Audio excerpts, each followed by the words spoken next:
You've told us the county manager is a liar. What specifically has led you to this opinion? He talks about we never had a meeting to discuss what our differences were or him wanting me fired in Daytona Beach. Clearly the meeting took place at Daytona 1. It took place in a side ante room.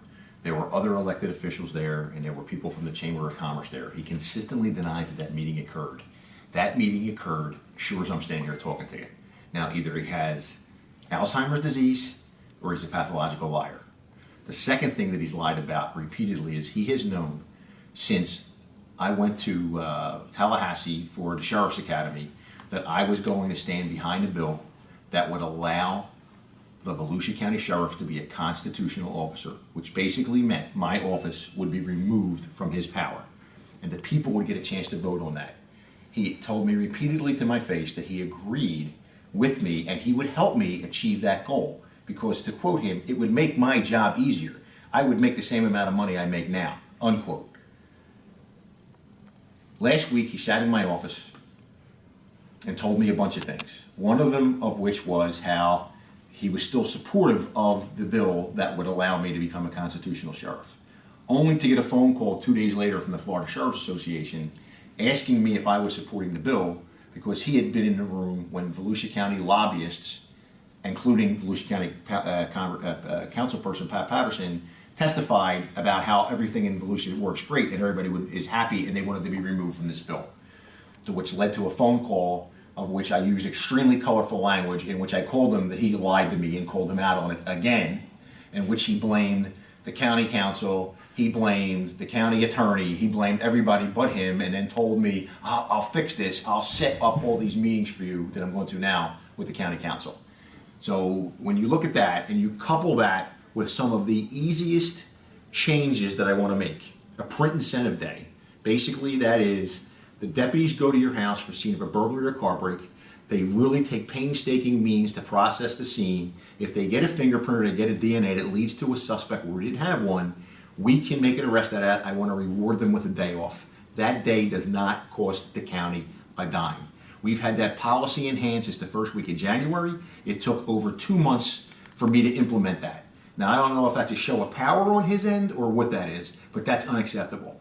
The second thing is I believe wholeheartedly that my attorney, the attorney that's assigned to me through the county attorney's office, should be part of my executive staff and should be in my offices so that when an issue occurs, he's right there. I don't have to send him an email, I have to call downstairs, he's right there. And the response I get from the county attorney is that something happened 20-something years ago and he's not comfortable doing that. I mean, we're talking 20-something years ago. And that's how we're running government today. And the third thing is we lose 3,000 man hours a year by pulling a deputy out of the land to drive out to the branch jail to serve paperwork to somebody who's already been arrested. When at the bottom of the 707, which is the charging affidavit, it says it can be served by law enforcement or it can be served by a correctional officer. We ran it by legal. Legal was fine with it. We ran it by the jail personnel. They were fine with it, but Jim Dinneen wasn't fine with it. So that idea, which came straight from the deputies, which keeps a deputy on patrol in the neighborhood where he belongs, that stopped because Jim Dinneen doesn't like that. And now that's winding its way through this whole bureaucratic process. That is an ineffective way to run government. It's an ineffective way to run a sheriff's organization. What is your specific issue with the county charter that's been in place since 1970? The specific issue is the charter, which was put in place for all the right reasons, has now been turned into one man's document that gives him absolute unfettered, or I should say unchecked control over county government. And that's not what the purpose of this is. The purpose of this is democracy. And the folks that say this charter is this sacred document, I disagree with that. I think the charter is a living, breathing document that as time rolls on, it should have the availability to be amended at the voters if they agree with that. You know, anecdotally, the city of Philadelphia had a home rule charter that was put in place in 1950. The reason was Philadelphia was deemed as corrupt and content. They put a charter in place to reform government, but there were restrictions in that government. One was height limits of buildings. In 1978, a young man with a brilliant mind who wanted to revitalize Center City, Philadelphia, was stopped because of that charter. He was a heretic. Eventually, he was able to change the face of that city. If you look at the skyline in 1950 and look at the skyline in 2016, they're completely different skylines. Why? Because that document that was written 40 plus years ago had not evolved. In my opinion, it has not evolved. Let the voters, let's put it out there. I challenge the county council. Let's put it on the ballot and see what the voters say. And in my heart, I think that they may be surprised that the voters may agree. If they don't agree, then we continue on. We have to figure out a way to make this work. How do you imagine working with Dinneen going forward? There is no working with the county manager. I'm elected. He can't fire me. I am going to do everything I can to move the sheriff's office forward like I promised in my campaign.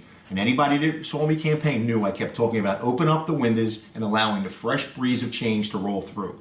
Well, when you've been allowed to build the fiefdom, when you've been allowed to build the kingdom, and when you're allowed to lie and misrepresent your position or tell people, oh, that conversation never happened, that tells me the kind of character that I'm dealing with. So we're going to continue to do the job that I'm elected. I think there's a lot of people in this community who realize it's time for a change, and the person blocking the change is Jim Dinneen, and he can't be trusted. It breaks my heart to say that, because it's the first time in my career that I've come across anything like this. You know, I worked for a tremendous city manager and a tremendous city council in Daytona Beach. I worked with tremendous people all over the place.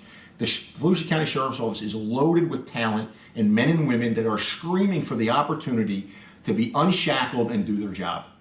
And, you know, I don't control whether I can hire him or fire him, but I'm certainly allowed to have that opinion. And my opinion is he should be fired. It's time to move on. He's done his job. Bring somebody else in with vision to move us to where we have to go. Because like Ed Kelly says, we are the start of the I-4 corridor, not the end.